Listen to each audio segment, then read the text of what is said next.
I'm going to ask you this question. What would you do if there was 0% chance that you'd fail? Like literally, like you walk out, you play the lottery, you get your ticket, and you just knew with absolute certainty, without the shadow of a doubt, that you'd win that million, trillion, billion dollars tonight. You would run out and get that lottery ticket, okay? You'd cancel all of your plans. You'd make room in your schedule. You don't care if it's cold. You wouldn't care if it was 150 degrees. You wouldn't care if any sort of nuclear war was about to be called. You would be at the gas station getting your lottery ticket. And that's the question I'm posing to myself. I posed this question to myself today, to you, what have you, is what would you do if you knew there was 0 chance that you'd fail? I'm going to tell you, you're not going to fail anyway. Because success comes from completed works. Yes, you going out and saying, I'm going to do this and getting it done, that's the success, is in the completed work. The problem is that we evaluate success based on what everyone else says about it. Right? Like, oh, my parents going to like this, or people, is it going to go viral on social media? Is it this? How many people are going to buy it? Whatever. But sometimes the success comes from just completing the work. Everything else that comes from it is still success, because you're either going to get a lot of experience and information to teach you how to improve upon it the next time, or you're going to get more work to do. Because if it's super successful, even that comes with work. It's never just a free ride for anything that you're looking to do. So ask yourself and write a list. I wrote my list out today of things that you would do if you knew that there was 0 chance that you would fail. And go out and start doing those things. And what you'll notice is some of these things you're actually doing, right? And just ask yourself, hey, how can I take that to the next level? Or there are things that are on here that probably scare you a bit that you aren't doing, that, you know what, just go ahead and start taking the first steps to do. But I'm going to tell you a few things. I'm going to give you the reasons why we don't go out and do those things. Because if it came to your head, it's something that you absolutely want to do. And the first one is just the fear of failure. You're not going to fail. The only way you can fail is to not do it at all. You may embarrass yourself, and that's okay, because I've embarrassed myself before too. But things that were embarrassing at the time turns into something great in the moment. Like I love watching like those MTV shows where they show like, all these singers singing when they were like 6 years old and 7 years old and stuff. And it was cute because they were a kid, but it was kind of embarrassing. Like, they weren't necessarily the best singers in the world. They were great for a 7-year-old, but they're clearly not what they are today. Or sometimes it can be just from a few years ago, where it's just like, oh, that was the show you put together? That's what you thought was going to be real cute? Either way, though, it's fine now. And embarrassing yourself is completely okay. Because if you're not embarrassing yourself occasionally, then you're not really trying. Number 2, we're afraid of wasting our time.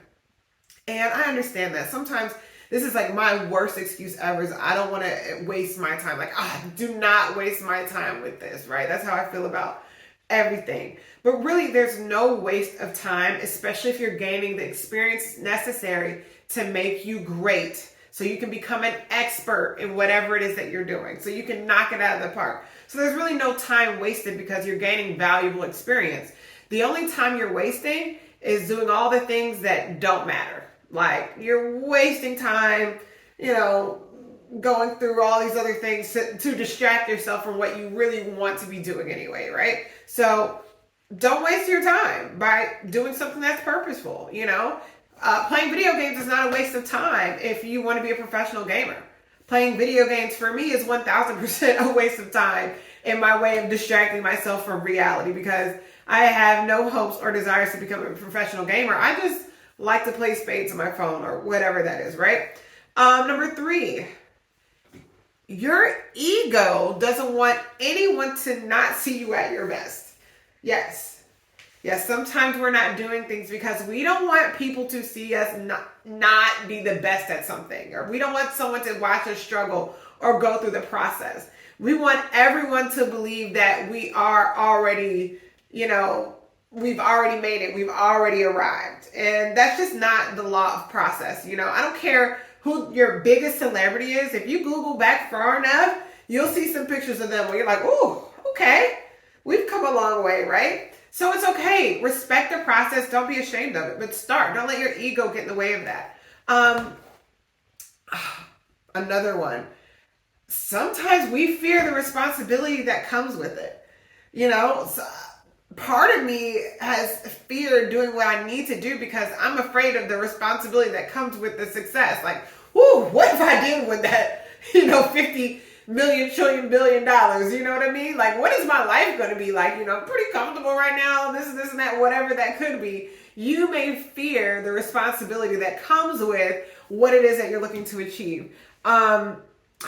This is a huge one. We doubt our own voice. There's someone and something in our mind and someone telling us, hey, you can do this. This is for you. This is what you should be doing. And we're asking ourselves, like, was that really you, Lord? Or is that my wild imagination? Well, guess what? The things that are in our wildest imaginations are coming true all the time. There's things that I've done that I'm like, wow, like, I would have never imagined. And next thing you know, boom, it's here. So don't doubt that voice that's telling you to just go for it. Because that's the voice that has to lead your life. Otherwise, you're listening to other voices who aren't you, and they're leading your life. That makes no sense. You're the only person who can lead your life. You and God, okay? And lastly, some of us aren't doing those things because we're playing ourselves down for the comfort of others. Yes, I know. We love our circle. We love our people. We love our family. But sometimes we play ourselves down and we tone down, who we are because we don't want to disrupt what we have with them. We don't want to, we want to keep our friends. We don't want to trigger anyone's jealousy or animosity. We want to keep everything kosher. Well, guess what? It's not going to happen because it's going to happen one way or the other. You're either going to be upset that you held back for all this time just for those individuals to go and do what they want to do, or, you're going to get things done and they'll find a way to grow and be happy for you. But I have noticed that there have been people that I've worked with personally where they held back because, they come from a certain type of family and they don't just do those things. And where they are in life, has become a part of their identity. Like maybe you come from a super middle class, blue collar family and you have dreams of Silicon Valley, right? Or something like that. And, that could disrupt what you're used to and a part of your identity coming from that type of background. And it's something that's very subtle and it's a small voice in the back of your head that you may not pay attention to, but that little subconscious thought or feeling or lack of desire to disrupt, your place in society or your place in family or your identity, can be holding you back. So learn how to question those things. But what I want you to do and what we're going to do together, because I'm going to post mine as well, is I want you to write down everything you would do if you were 100% certain that all of your plans would pan out. Write a list of them, everything that you'd want to do. And you'll find yourself getting excited just thinking about it, right? And then just start working on those things, because what else are you going to do? You're either doing the things that you want to do and that you have interest for, or something that sparks your interest or sparks your creativity, or you're just doing things people tell you should do. You're taking jobs that sound good on paper and all these things, but they don't give you any life.